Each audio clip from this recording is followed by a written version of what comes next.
So what do you guys think we should talk about today? Anything on the menu exciting happened recently in the NHL?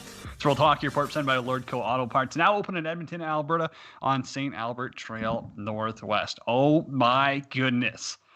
When I thought we should just pack it in, cruise through the regular season, just get us to playoff hockey, the NHL throws us a curveball. Hello, Tom Wilson. Hello, New York Rangers.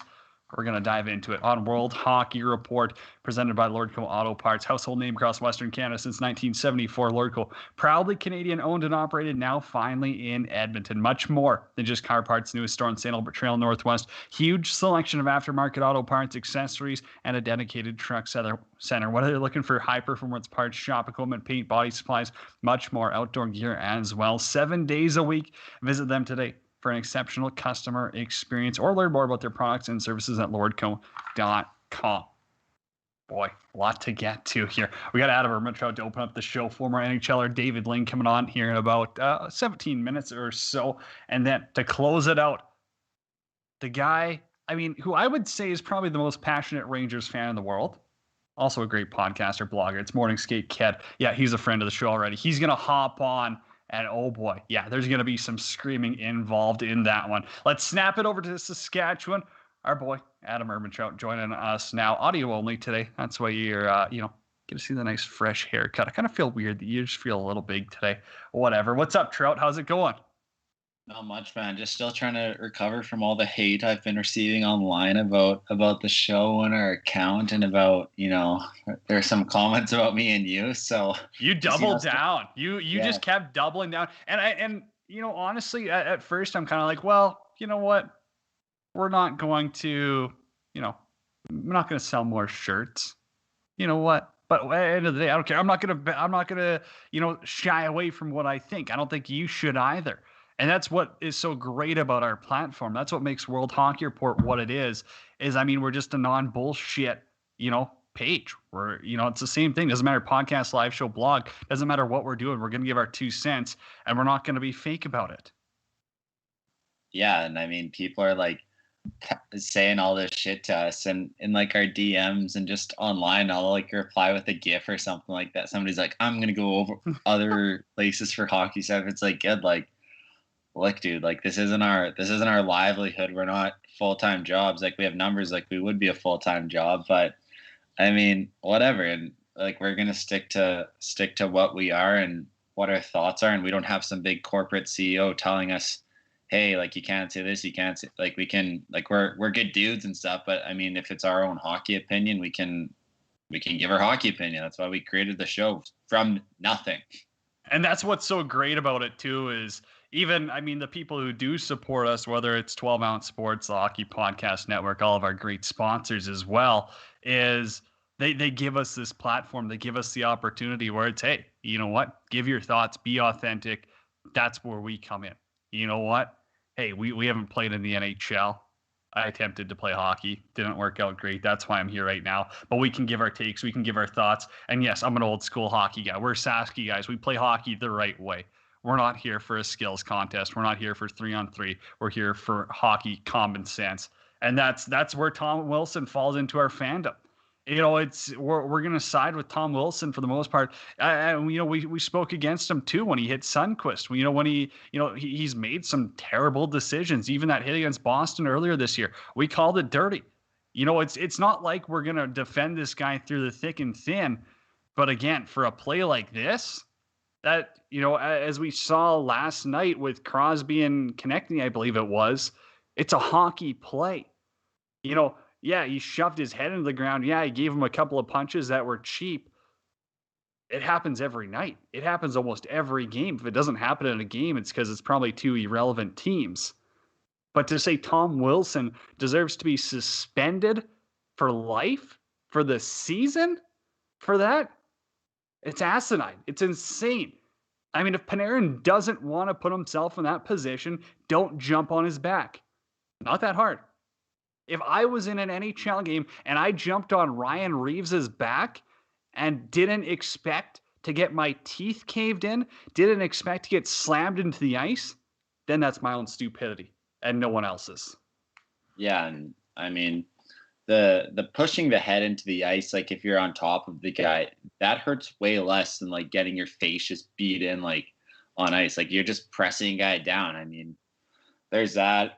Yeah, Panarin jumped on his back. I mean, don't jump on the guy's back. And it's not like he's gonna like you want to protect your teammates, this and that, but there's a couple of guys that you just don't go near, right? I mean, our guy Jeff O'Neill told the story yesterday. He goes, I high stick Chris Simon once by accident. He said, don't raise your stick. And he's like, you know what? I wasn't gonna raise my stick again. So there's guys you don't go near. Throwing Panarin down, obviously it was a little much, but let's not ignore the fact here. If Panarin was strong enough to rip Wilson off, he could blow both his knees out given the position he's in. Like, I mean, let's not go, oh, Panarin could have died. Panarin could, like, sure. I mean, every time somebody goes on the ice, they could get severely injured. And every time someone shoots a puck, someone could die. I mean, look how hard these guys shoot and stuff. So there's different, like, he said, she said, this, that, depending on who you're a fan of. But at the same time, like I heard people yesterday, you're not going to go after Tom Wilson. Go after Nick Backstrom. Go after John Carlson. Go after somebody to say, if this shit keeps up, this is the repercussions. And for the Rangers, but who are they going to throw out there? And this is why I think I think we'd both be in agreement that stage fights, not like they're pointless, right? Like you don't need two guys just tapping each other saying, hey, let's go. Like, but you need guys to police the game so stuff like this doesn't happen, right? Like you need a Ben Eager or something like that, or I guess Dylan McIlrath's kind of the modern name more so in the American League, but you need a guy like that to police the game. And Rangers fans are acting like their team's never done anything wrong. I mean, Sean Avery. You've got Chris Kreider on your team. They gave Tony DeAngelo his 9th chance. Mark Messier, who's like one of the dirtiest players of all time. It's just like he'd elbow a guy and skate away and not even think twice about it. So there's a lot of different stuff to digest. And I was reading an Athletic article yesterday, and it got anonymous executives, coaches, all that stuff, and they all said, yeah, I would take him on my team. Like if he was available, 30 teams would call, 10 teams would say that they didn't call, even though they did. Like everybody wants that player, and there's people who even would say like he could be on the Olympic team in a 4th line role. It's honestly true. Like he won't be, but he could be. He's a good player. I think he could have got a game just so tonight doesn't get out of hand, but not the worst play I've ever seen. Like imagine if hockey Twitter. He's the most effective role player in the NHL. That's what he is. That's what Tom Wilson is. That's what Nazem Kadri wishes he could be, where Kadri ended up losing his cold too many times in playoffs. Nazem Kadri's right around there. Evander Kane, similar stuff. They're not Tom Wilson, though. They're wannabes. Tom Wilson is that guy. That's where he's so effective. Yeah, and I mean, imagine if hockey Twitter was around in the 2000s. Like every 3 times a game, this would happen. And remember Cam Jansen running Carey Price? Yeah, like that's just one of the situations that popped in my head because I love Cam. But for all the Oilers fans who don't like Zach Kassian or didn't like Milan Lucic, this is the exact reason those guys are on your team. And that's why they should be there. Because here's an issue I have, Adam. Sorry to cut you off, but if they call up this, was it Mason Geertsen, whatever it is, and they're going to call him up to fight Tom Wilson like these stupid Twitter fans want, do they not realize how tough Tom Wilson is? If Tom Wilson wasn't tough, every single player on the Rangers would want to fight him, would have gone after him, would have tried to fight him, would have tried to take his head off. They don't want him. They don't want Tom Wilson because I'll tell you this, he's going to carve your face in. And this Mason Geertsen kid, I don't know. I mean, it's still a different game when you're talking about Tom Wilson, whose wires can cross. Like, look at him in the penalty box. I mean, he's a psychopath. He's awesome. He's what you want. He's the excitement of the game. I get it. He makes some dangerous plays, needs to be, penalized for it. Should have been fined more. The NHL fines are a joke. We've gone over it a million times. But to say, we should call someone up from the American League to deal with this? No. Handle it like, man, I don't know. I'm not a fan. I get what Sean Avery said, where Sean Avery's like, you got to go after their top guys, and that's how you're going to get even. Totally fair from an opponent's perspective. NHL also, perspective. Guess who the Rangers just traded a month ago? Brendan Lemieux, one guy on their team who wouldn't be scared of Tom Wilson. The only guy on their team who wouldn't be scared of Tom Wilson, and the only guy And Rangers fans absolutely loved him. And I mean, he's similar to Tom Wilson in the sense like he doesn't give a crap. He'll fight whoever. He'll do whatever. Like he's borderline dirty. Like I've seen him do stuff. I mean, for the last 5 years going back to Winnipeg, but he'll do what it takes to win. And I mean, the Rangers thought that it was more beneficial to play Colin Blackwell and Brett Howden on their fourth line than to give Lemieux adequate ice time. And sure enough, he's gone, and now they have nobody. And the whole, I guess we get into the statement I thought was ridiculous. Like I get Panarin's out for the year. We don't know the injury. They have 3 games left. Let's pump the brake on out for the year. He's out for like 5 games. It's a week and a half. I get it. He could be seriously injured, and I don't want to take that away. But everyone who's blowing this out like he's missing 82 games, hey, I mean, day-to-day is out for the year right now almost. Yeah, and I mean, if the Rangers were in a playoff race, I'm sure this would be a lot different. But for the Rangers to call it horrifying acts, like, I don't want to be the crowd here, but you see horrifying acts as in like world tragedies and like big events throughout the world, like that teams will kind of like not support, but like tweet their condolences and stuff about like, we don't condemn these horrifying acts. Like the Canucks had a very similar statement, and this is a little extreme, but they're like, we don't condemn these acts of sexual assault with Jake Virtanen, which is what he's been accused of right now. So for them to say horrifying acts of violence for a guy who the league and many, many, many former players deemed fined for the, like not fine, but a $5,000 fine, which is like whatever to him. He makes $5 million, but for them to say that, I thought was a little extreme. And I mean, that seems like a very James Dolan thing. Yeah, that was outrageous. The statement was too much. I mean, fight fire with fire. Don't fight fire with social media. That's such a, it's such a, don't need to be tweeting that thing out either. Yeah, that was stupid as well. I mean, they chose delete ASAP on that. And again, it's just unnecessary. And I get it. Everyone's like, oh, a social media manager, their job's thankless. It's like, hey, their job's not to be a hero here. You know, you can be funny once in a while without, you know, I get it. I think Panarin left the game injured, right? So, hey, if your guy goes and injures someone else, maybe we just lay off the social media post.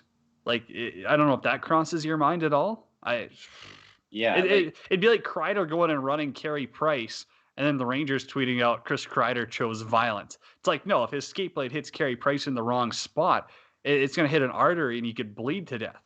You know, and everyone goes, oh, Kreider got tripped. He goes to the net. Come on, watch the plays, or play hockey. Maybe that one will help too. Yeah.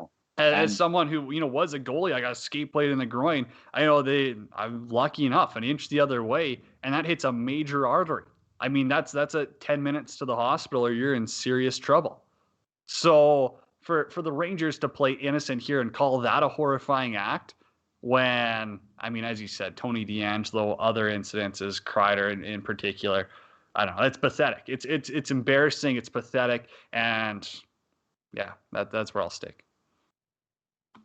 Yeah, like I think the whole thing's a little blown out of proportion, right? Like, and by all accounts, Tom Wilson's a great guy, great teammates, all that. And like we said, I think he's well respected off the ice around the league. Maybe not on the ice, but there's a lot of guys who seem to get along very well with him. If you hear some of the bubble stories and this and that, but also shout out Player Golf. Use our promo code World Hockey RPT for 20% off your purchase. Awesome golfware, Saskatchewan-based company. Small businesses during this time definitely need everyone's help. And as you said yesterday, Cody, important to support those, but they also want to give back and help people out for supporting that. So use World Hockey RPT for the code. I got a couple of fast ones for you, but we are going through NHL news right now. Pro Rock Hockey Sticks, family-owned Canadian company, changing the way we buy hockey sticks. Top-of-the-line twigs, fraction of the cost. Check them out today,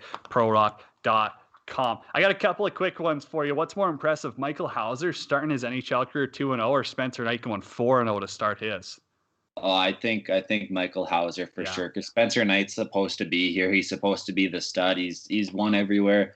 I mean, Michael Hauser's 28, had 14 surgeries so he could play goalie. Like that, definitely that one. Incredible. McDavid, does he get to 100 points? Oh yeah, I think he gets over. I mean, it depends. Like if he gets to 100 with 2 games left, he's probably not playing those last 2 games. But what if he's at 98 or 99 with a game or 2 left? Do you sit him? No, they play him.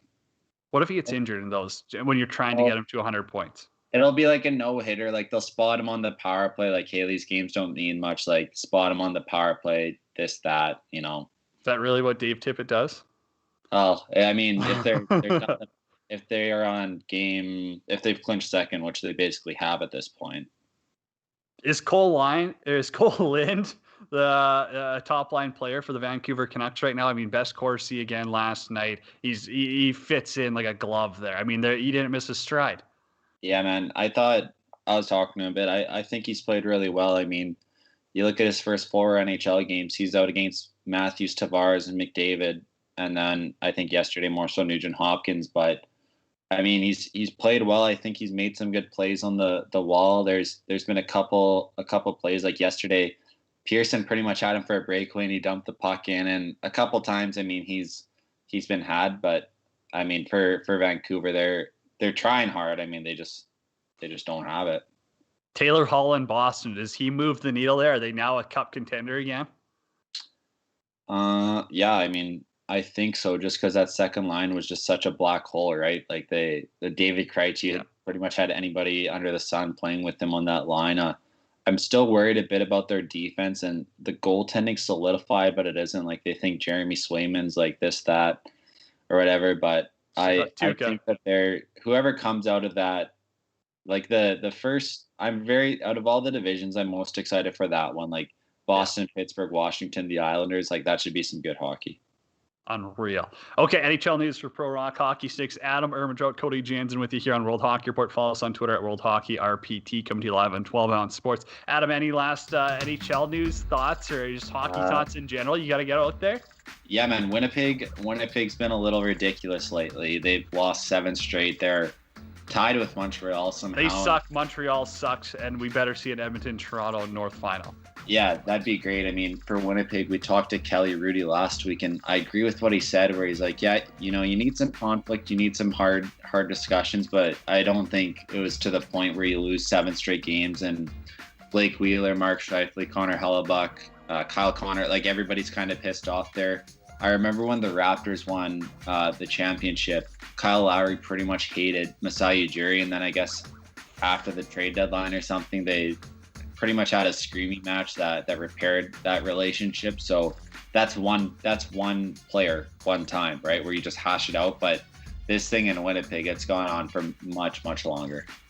Yeah, they're a dumpster fire. They're going to get swept in the first round. Alrighty, Adam Ermentrout, Cody Jansen with you here on World Hockey Report. When we come back from commercial break, it's David Ling, former NHLer. We're going to get his take on Tom Wilson. Oh boy, I guarantee you he's got some stories to tell. He's been everywhere. David Ling's next on World Hockey Report.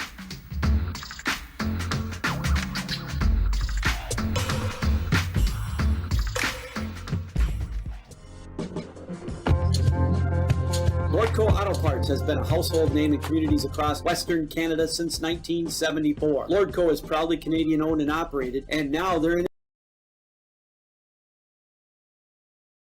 Carey Store Northwest has a huge selection of aftermarket auto parts and accessories. Visit them today for an exceptional customer experience or learn more about their products and services at lordco.com.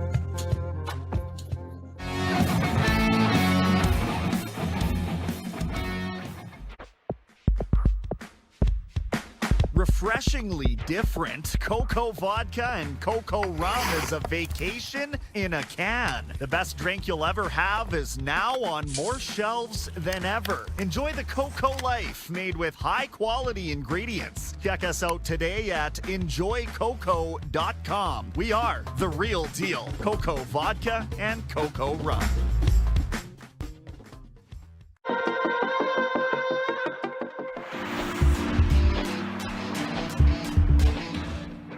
Change your game with the all-new Pro Rock Hockey Stick, a Canadian company providing a top-of-the-line twig at an affordable price. Pro Rock sticks are extremely lightweight, balanced, and provide the perfect kick point. Get your fully customized stick today at ProRock.com. Play like a Pro Rock.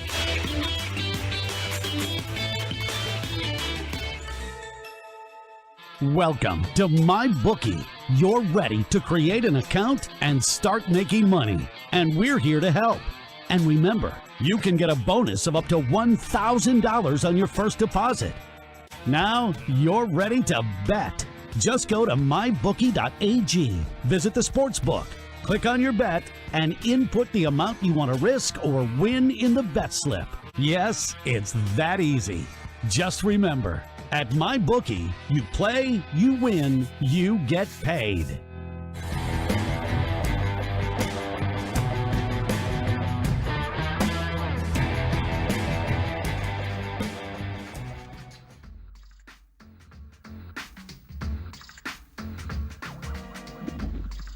No shortage of NHL news to talk about here as we wrap up the regular season. What's going on? It's Cody Jansen, World Hockey Report, presented by Lordco Auto Parts, the one-stop shop for quality RV, car, truck, or marine parts and accessories. Our next guest brought to you by Quack Stats, the #1 advanced player tracking technology. Follow them on Instagram today at quack_stats.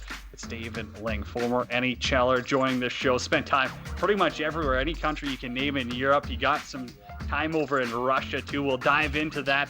David, I want to ask you though, Tom Wilson, wow, this guy is making some noise left, right, and center. I mean, from my perspective, he makes some questionable hits against the Rangers the other night. Wasn't one of them. What was your thoughts on it? When I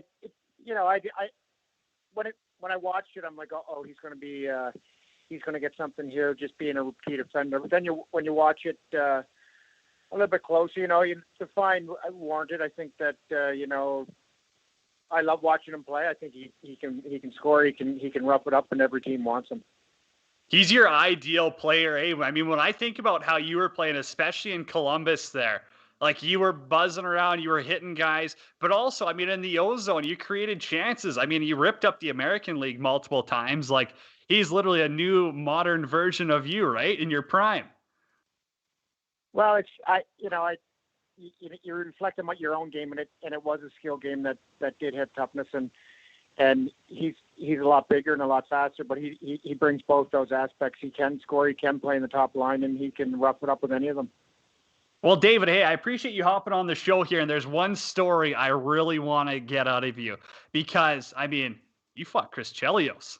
David, walk me through that one. It's at the end of a game too. Like, what happened? What was going on through the game here that led to this? You scrapping Chelly at the end of a game. Oh, well, we were beating the whole game, and it just, he doesn't like being beaked, and I don't like being beaked, and we just butted heads. But it was for fun. And Jarkko Ruutu as well. I mean, those are a couple of tough customers that you stepped into. Who was your toughest fight, I guess, ever? I mean, you also played in the 04-05 AHL, which could be one of the toughest, times of North American hockey. Yeah, there was a bunch of guys in the O that, but we were kids there. But I think the toughest fight I had was Jim Vandermeer. He hit me 3 or 4 punches that rattled my head, and then really never been rattled that way before. So I don't know if it was just the way the punches were, but if I look back, that was the one where I was like, ooh, that was tough. A down. Tough Alberta guy right there. That 04-05 year, you had 88 points and 152 PIMs. That's a joke. That's way too easy for you. Hey, David, walk me through your first NHL goal. I think it was in Columbus, right? Yeah, it was Columbus, but it was in Dallas against Ron Tugnut off a point shot rebound, and you'd never forget it, and it's one of those things that it's like your first game, and when you get drafted, your first game and your first goal are things that you never forget. But I do only have 4 goals, and one of them is against Patrick Roy. So my first wasn't against Patrick Roy, but my best was. Wow, is that good? Yeah, Ron Tugnut, Patrick Roy, not bad goalies to score on, eh? Yeah, no, it was good, and I ended up playing 93 games, but I did score back-to-back nights, so that there's a few games in a row there I didn't have any goals. Hey, there's a lot of guys who played more games than that never scored on back-to-back nights. Now, one of the guys who I really loved when I was watching years ago was Rick Nash, and you got to play with him when he was breaking into the league, I do believe. Like, did you watch this guy and just be like, oh my goodness, like, he's everything you want in a hockey player, wasn't he? Yeah, I played with him when he was a rookie. He came into camp, and he was, he still had the baby fat on and still wasn't in great shape, but his offensive skills were crazy, and he could go from, one side of the net to the other with his stick and put it in the empty net. And he was, at 18, he was, one of those guys that you could watch, and it was, I sat on the bench a lot and got to watch him firsthand. Were you there when he scored that ridiculous goal against, was it Phoenix? No, but I got to watch it on the thing, but no. That's one of the craziest goals of all time, in my opinion. Just how, he was just getting mugged, and somehow he controls the puck, walks around guys. Oh, he was something else. One of the guys who I really fantasized playing. But you also got to go to Russia. And I got to go overseas. Was not in Russia, though. Czech Republic, Belarus, different stories there. But you were in Russia, too, and you played in Moscow for the first 2 years. What was that like? It was an eye-opener. It's a dangerous country. It's the first couple of years it wasn't the KHL, and you were getting paid in cash and brown bags leaving the rink, and the horror stories were, a lot of them were true, and everything you did, waking up in the morning, going to the store, going to the rink, everything was stressful because it is a dangerous place, and there's a lot of drinking and driving and different things like that. It just, if the money wasn't as good as it was, I wouldn't have lasted that long, just because it's, it was interesting to be in the city and experience it for a couple of weeks. But, after 2 years of it, it kind of gets old. So what really made you go over there after an 88-point season in the American League? I believe it was that year after. Were you kind of just like, hey, I'm sick and tired of just kicking around the NHL, going up and down. Like, I just want to go and get some guaranteed money over there, or what? No, I had opportunities to go before, and I just, the lockout, that was the year of the lockout, and the lockout killed 200 or 300 players at where I was in the NHL, and it was time for me to go over and make, it wasn't as much money in the NHL, but it was more than the American League. So it was time for me to go. I had served the purpose in the American League. I played my games in the NHL, and I knew that the lockout was my last chance, I thought. Fair. And I know you brought up, hey, Russia, it's a scary place. It's something way different than anything you'll ever see in North America. But was there any funny stories you had over there, just the culture shock that you can kind of look back on now and chuckle? Well, there's one story where we were getting paid. We were getting paid in the attic of an old rink that we were playing in Spartak, and I walk in alone into this closet basically, and there's a guy with a machine gun and an old lady with a money counter and a mail bag, and she just looks at the sheet, looks at your name, and reaches her hand in the bag, puts in the money counter, puts in the brown bag, and heads you on your way. And you're like, what am I going to do with all this? I can't even. How do I get to the bank? I don't even know where the bank is. I can't take it to my apartment. So things like that were like happening all the time. My apartment got broken into later on, and on a payday, and things disappeared that shouldn't have disappeared, and they said that it was they didn't catch him, but in my opinion it was an inside job that they were trying to find the pay that they paid me. No way. Wow, that's something else. You also went to like Switzerland, Finland in between there before going back to Russia. Was it just money again that Amir threw at you, or what? Just opportunity. I didn't want it. I needed a break from Russia. I came back from Russia the first year and played in Toronto. My dad was sick.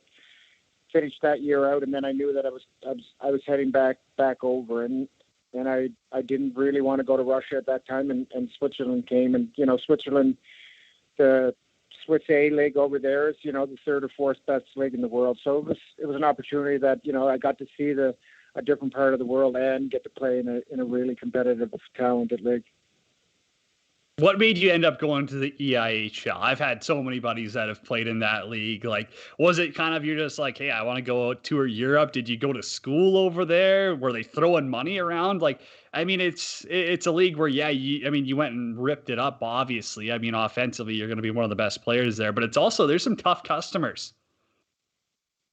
Yeah, in the fight, I had to fight a couple times, but it's kind of as it is everywhere. It's kind of changing a little bit. It's not the goon league that 20 years ago that it was, and the guys weren't getting paid by their flight or whatnot. But I went over there.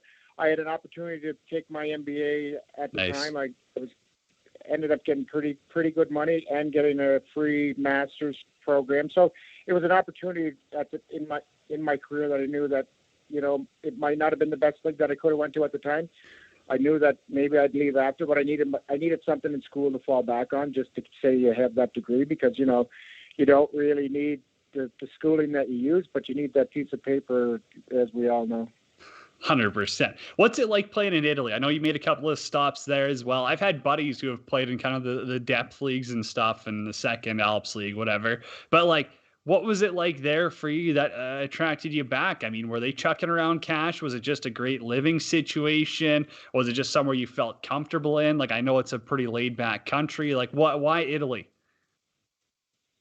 Well, I did have the opportunity to go over, and it was, you know, it was pretty good money. It was better. Again, it was better money than I would have made in the American League, and I got to live on a little community up north of Italy in a ski resort town, and it was very, you know, it's one of those places I'll definitely go back and visit. It's the ski resort town, beautiful mountains right in the Alps. So it was one, you know, it wasn't money that you could retire on, but it was money that would pay the bills. So it was an opportunity that I took.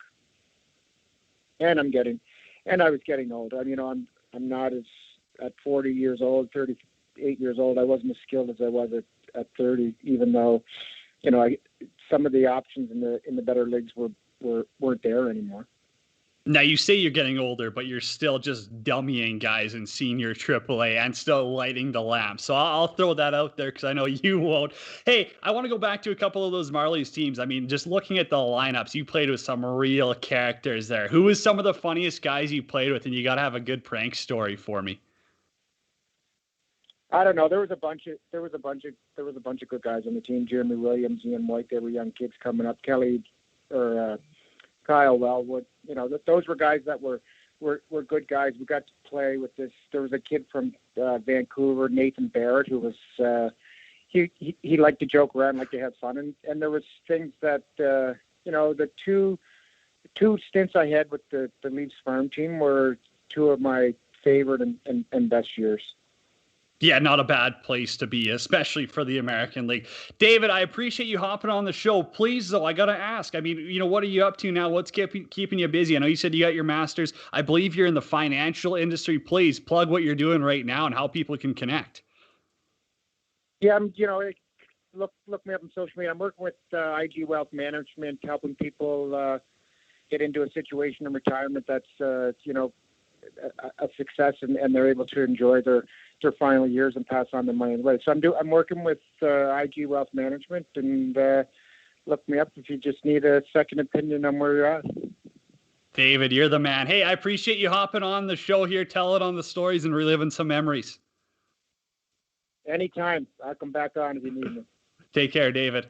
Right there, former NHLer David Ling hopping on World Hockey Report. Made stops Montreal, Columbus, Tampa, I believe.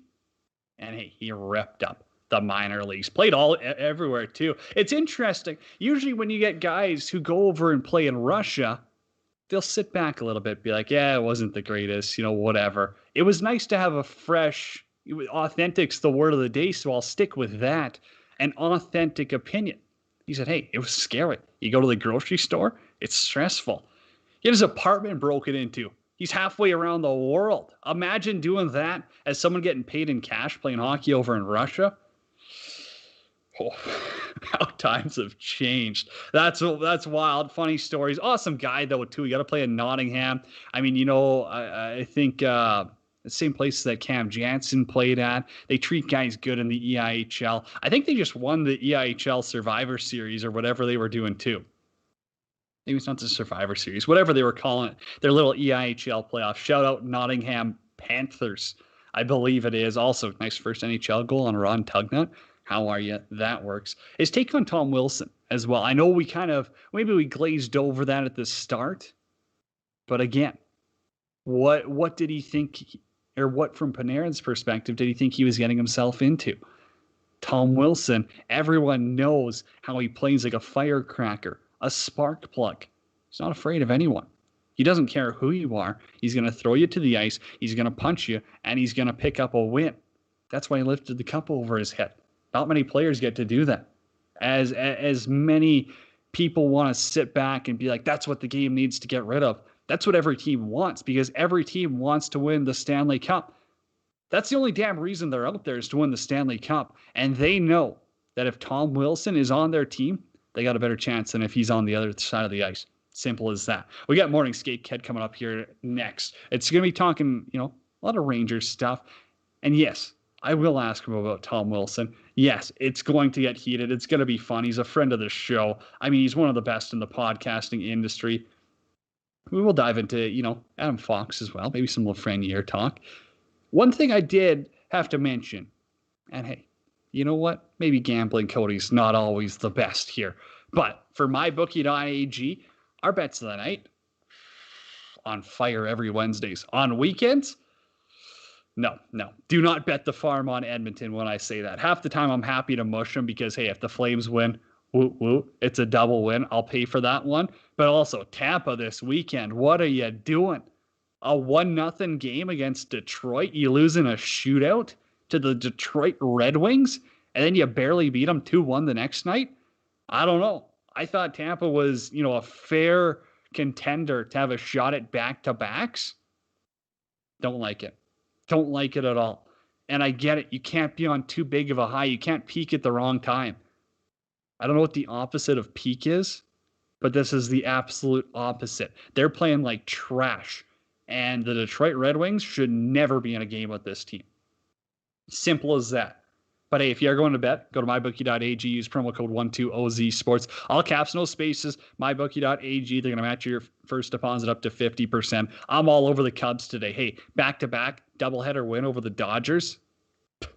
Dodgers suck, scumbags. Playing the World Series finals with COVID. Screw off. Cubs all the way. Chicago, baby. Justin Fields, we got him. We're buzzing. The Hawks are out of the playoffs, so we will move on. All right, let's take a quick commercial break here on 12 Ounce Sports Zingo TV channel 761. When we come back, it's Morning Skate Ked to talk about our friend Tom Wilson.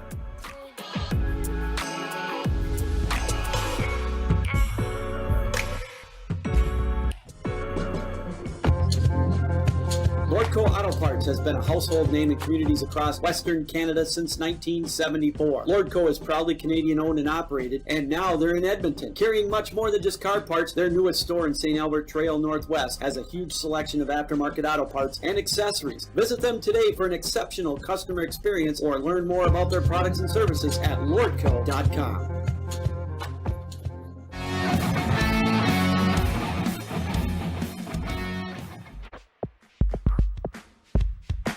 Refreshingly different, Cocoa Vodka and Cocoa Rum is a vacation in a can. The best drink you'll ever have is now on more shelves than ever. Enjoy the Cocoa life made with high-quality ingredients. Check us out today at enjoycocoa.com. We are the real deal. Cocoa Vodka and Cocoa Rum.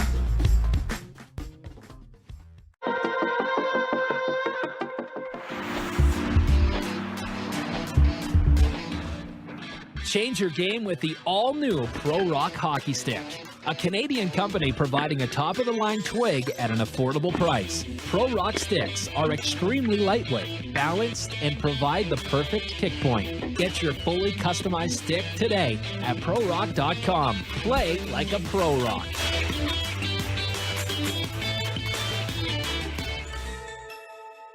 Welcome to MyBookie. You're ready to create an account and start making money. And we're here to help. And remember, you can get a bonus of up to $1,000 on your first deposit. Now you're ready to bet. Just go to mybookie.ag, visit the sportsbook, click on your bet, and input the amount you want to risk or win in the bet slip. Yes, it's that easy. Just remember, at MyBookie, you play, you win, you get paid.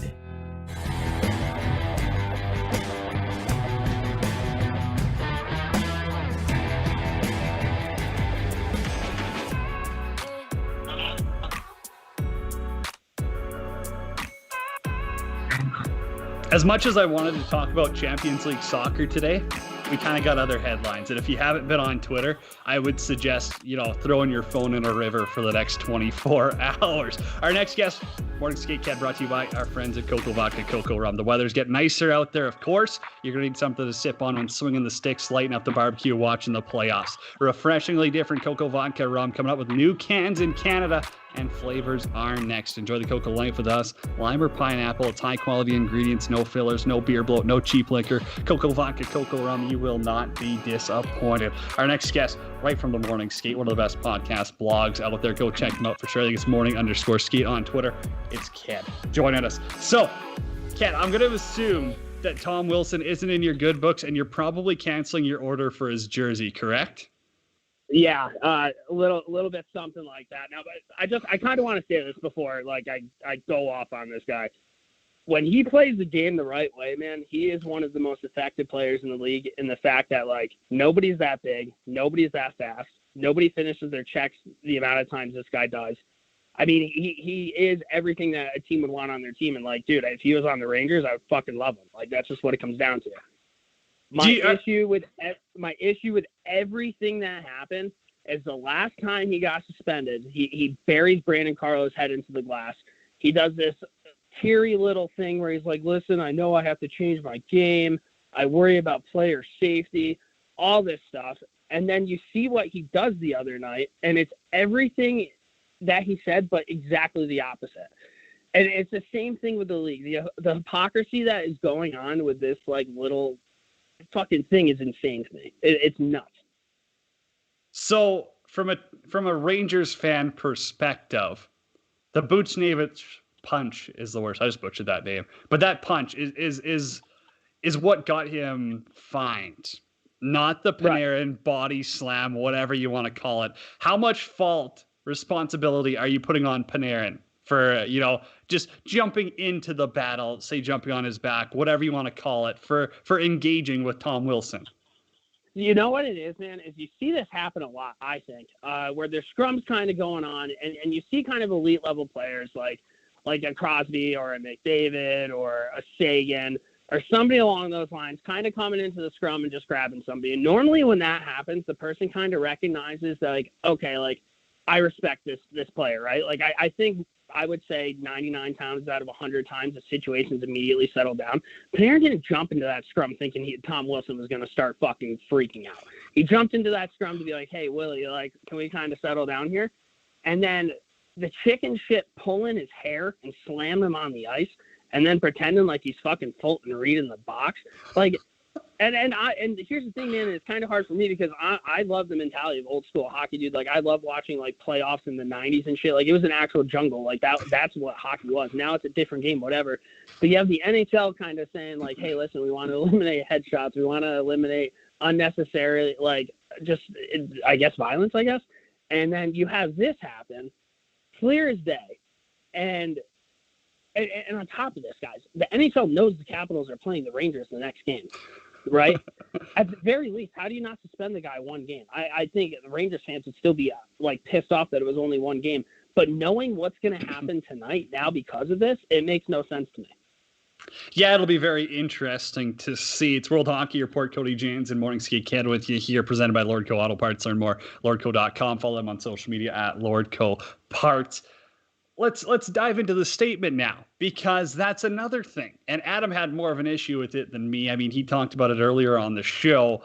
To call this to call this a horrifying act is blown out of proportion. When you hear horrifying act, you think of world 100%. Tragedies. You think 100%.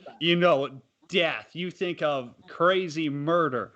Horrifying act isn't someone pulling someone's hair and running the risk of someone's head hitting the ice. I mean, hey, Crosby just went and shoved Konecny's head in the ice 19 times there last night.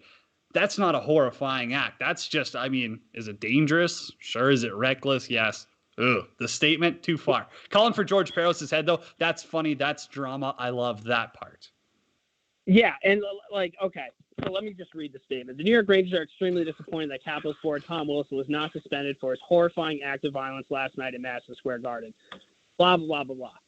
You change the word horrifying to senseless, and this statement is 10 out of 10. Like, and the thing is you never, ever see a pro sports organization go at, like, a league official like this ever. They pretty much just said, hey, NHL, like, George Paris is too much of an idiot to be doing his job. Like, you guys need to figure it out. And I was listening to something on TSN Overdrive. I think it was Pierre LeBrun and Mike Johnson. They were talking about, like, how Rafi Torres got suspended in the playoffs years ago. I forget what team he was on, but they essentially came out and said, hey, NHL, like, you're a joke. And they got fined $100,000. What do you think the fine's going to be for the Rangers for telling the NHL, like, hey, your head of department of player safety is a fucking idiot? Like, I like it millions. It shouldn't be a fine, though. It shouldn't be a fine. It shouldn't be a social media post. I mean, it's a better post than what the Capitals decided was an appropriate social media post after taking out a player, which I'll never believe that. And then you've got the idiots, and hey, you run a social media account too, so you're qualified to speak on this. What type of idiot goes and posts that? And then you've got other social media, directors from around the league defending him, being like, hey, it's a low-paying job. It's a thankless job. It's like, no, it's not a thankless job if you don't post asinine stuff like this after one of your players just went injured the other team. You just lay off that one. I almost respected it when it happened because it was just so far out of what you would ever think would happen. And in my mind, I'm thinking whoever posts that definitely asked their boss if that was okay to do. You just don't do that. Like, you're not that stupid where you're like, choose violence after, like, Panarin almost smashed his head on the ice and, like, oh, like, you don't do that. And I'm like, okay, like, they're really flexing here. And they deleted the tweet like 5 minutes later. Like, the social media person's as gutless as Tom Wilson is. Yeah, that was a wild choice. Okay, I mean, I think we've cleared up the Tom Wilson stuff. Let's get to the positive sides. Actually, no, I got one more. Here's why I think Rangers fans are crazy. Because this whole Adam Fox stuff, and I get it, you can think he's the Norris candidate, you can think he should win the Norris, but there's no way, Ked, you can look at me with a straight face right now and tell me that Adam Fox, you would take Adam Fox over any defenseman in the NHL. There's no way you can tell me that. Absolutely not, man. And that's what the Norris winner should be in my mind. That's what it should be, but is that what it is always? No, it's the highest points. It's not. Like, when you think of Norris, it should be the best defenseman in the game. And to me, like, that, I think the best defenseman in the game is Victor Hedman. If there's a 70-game series and I had to pick between Adam Fox and Victor Hedman, I'm picking Victor Hedman.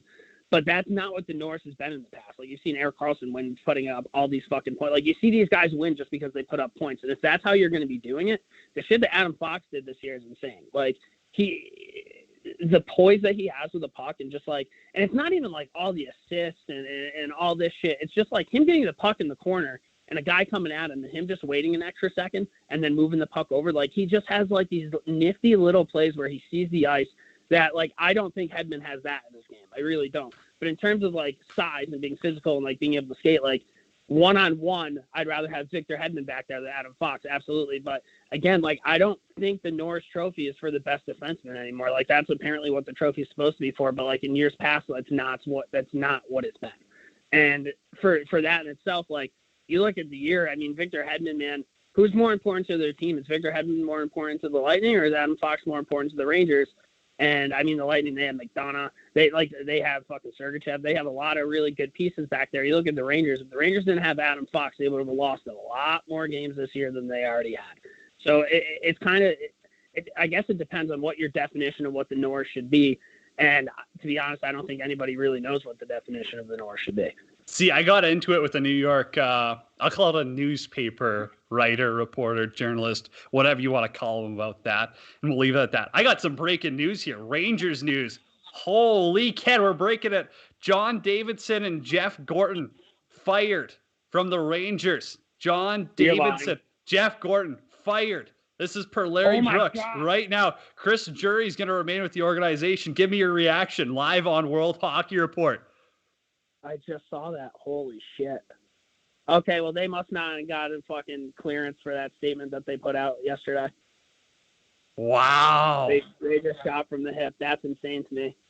Wow. Do you think the NHL stepped in? Yeah, that's 100% what happened. Wow. And to say, New York JD and Jeff Gorton scurried to distance themselves from the team statement that was issued on Tuesday night, telling other executives that they did not know it was in the work until after it was released. Wow. I think they're full of it. They didn't approve of this statement? I don't know. No, they came up with the statement. That's insane. Yeah, Chris Jury, acting GM. Well, talk about, I mean, that just ruined my day. Wow. What a day to have Morning Skate Ken on here. Okay, I got one more hockey. Actually, no, I got two more. Sorry. Lafreniere. I mean, is this kid a star yet? Or what are we saying? 1-2 years and then he's ripping up the league every night? You looked at Capo Caco's last season, and it wasn't like overwhelming. He did a lot of little things. I think this year he's really grown into being like an NHL player. Last year, I think he was kind of a cusp NHL player. Now, I think next year Capo you'll see the points. Lafreniere, I think he's had a little bit better of a year than Capo did in his rookie year. You can see he's kind of getting more comfortable. My issue with the Rangers forwards that they picked is like, for some reason, I just feel like they're slower. Capo's gotten faster this year. I think if Lafreniere adds an extra gear to his game, he's going to be elite. I mean, he clearly has the talent and the skill to do all these things, but I cannot believe the Rangers fired Jeff Gordon and John David. Wow, president and GM. Yes, that is insane. Alrighty, we'll wrap up with this one because, hey, you're up for Pod of the Year with the Mike Eruzione. I mean, when we're talking worldies here later on, I mean, that Mike Eruzione episode, incredible. What was it like talking with him, man? Because, dude, as I said, that's one of the best podcasts I've heard in the past hockey season. I mean, you know, it's funny because we've been doing this podcast for a while now, and like we try to get like big name on the interviews, and like we've gotten Theo Fleury and like Darren McCarty, and the one white whale was somebody from like the 1980 team. So like we've been reaching out to like Jimmy Craig and like all these different people, and we ended up being like, you want to know what? Like, why don't we just reach out to the guy who played Mike Eruzione? So we had Patrick Dempsey on the podcast. We're like, okay, that's kind of cool. And then we ended up getting Buzz Schneider on the podcast, which was awesome. And then I found Eruzione's his email, sent him the email, and the guy who co-wrote his autobiography, his daughter, writes for the Morning Skate. So I reached out to Claire. I'm like, hey, do you mind if I drop your name? And dropped her name. And like, he was so cool, dude. It was a pinch me moment. Like, we kind of do this for fun. We don't really make a ton of money as of right now. And the fact that like we started this 5-6 years ago, a couple of my best friends moved away. We'd get buckled and we'd watch hockey games together. And we talked about it. We started recording what we would say. And then it just kind of turned into a podcast. And then like years later, I get to talk to Mike Eruzione, Adam Graves. Like it's insane. It was a pinch me moment. I think the fact that the coolest thing from that is the fact that Mike Eruzione wasn't even going to go to BU. He was going to go, I think it was Merrimack. He's playing D2 or something. Like, yeah. And one of his buddies was like, hey, listen, we got a beer league game. Why don't you come over? So he goes a couple towns over. He plays in this beer league game. And the referee of the beer league game is Jack Parker. And the BU had lost two Canadian recruits that year, and they ended up going somewhere else. So they ended up getting Mike Eruzione, and I forget the other guy's name, but by the end of their careers at BU, Eruzione and the other guy who weren't even supposed to be on the team ended up leading BU in terms of career points. So talk about just like the butterfly effect, like being in the right place at the right time. Yeah, right place, right time. That works out. As for John Davidson, maybe not the right place, the right time right there. And yeah. Jeff Gordon as well. We'll throw him under the bus. Ken, buddy, hey, we appreciate you coming on. What's coming up with Morning Skate? Where can people find you and plug your stuff? Spotify, iTunes. I mean, pretty much anywhere you want to listen to podcasts, check us out. We have a new YouTube channel, which is going pretty good. Our Instagram feed, everything's morning_skate. So, yeah, we appreciate anybody checking us out. And you guys keep up the great work, man. I love tuning in, listening to what you guys have going on here. Lights out, man. Kenny, enjoy the game tonight. I'm sure there'll be a couple of hot takes coming from your account. Love it. Yeah, I'm going to go lay in bed for the next 4 hours. I'll talk to you guys later. Sounds good, buddy. Right there, Morning Skate Ken. Go check out his stuff. He's hilarious, too. I mean, if you don't follow him on Twitter, you're missing out. Follow him on Twitter at morning_skate as well. Great page, great blogs. I mean, he chucks up some good stuff. And hey, that Mike Eruzione interview, next level. When you talk about greatest Olympic teams of all time, greatest Olympic players of all time, yeah, chalk that one up. Eruzione, huge, coming through clutch. Brought to you by Coco Vodka, Coco Rum. Of course, our NHL news earlier today. Brought to you by Pro Rock Hockey Sticks, offering top-of-the-line twigs, fraction of the cost, not even close. I've been using them for a while now. We'll never go back to one of the big companies. Pro Rock, lighter, more balanced, and the best price point when it comes to top-of-the-line sticks. Check them out today, prorock.com. I can't believe that breaking news. And of course, it's when we've got the biggest Rangers fan in the world on World Hockey Report. Rangers fired John Davidson, Jeff Gorton. This is per Frank Saravalli here. They scurried to distance themselves from the team's statement that was issued on Tuesday night, telling other executives that they did not know it was in the works until after it was released. I don't know. That seems wild. Doesn't it seem crazy to me? Chris Drury's going to be the GM. I don't know.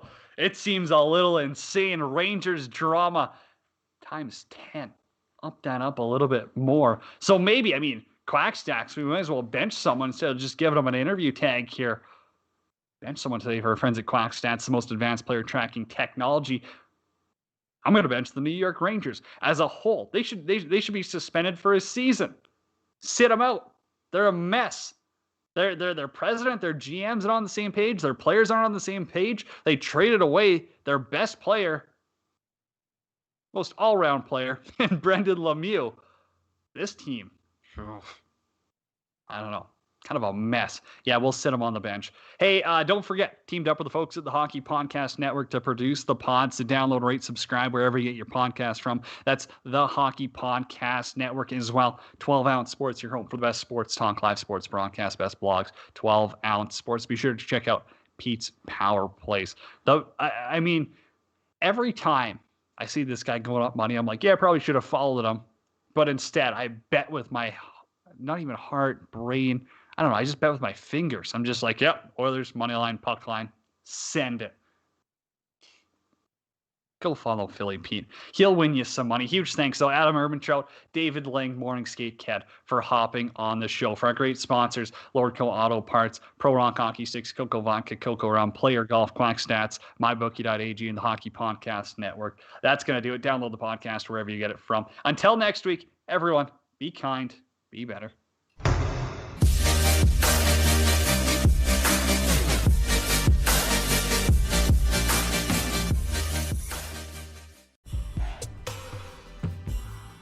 World Hockey Report is presented by Lordco Auto Parts, Pro Rock Hockey Sticks, Coco Vodka and Coco Rum, and Quack Stats.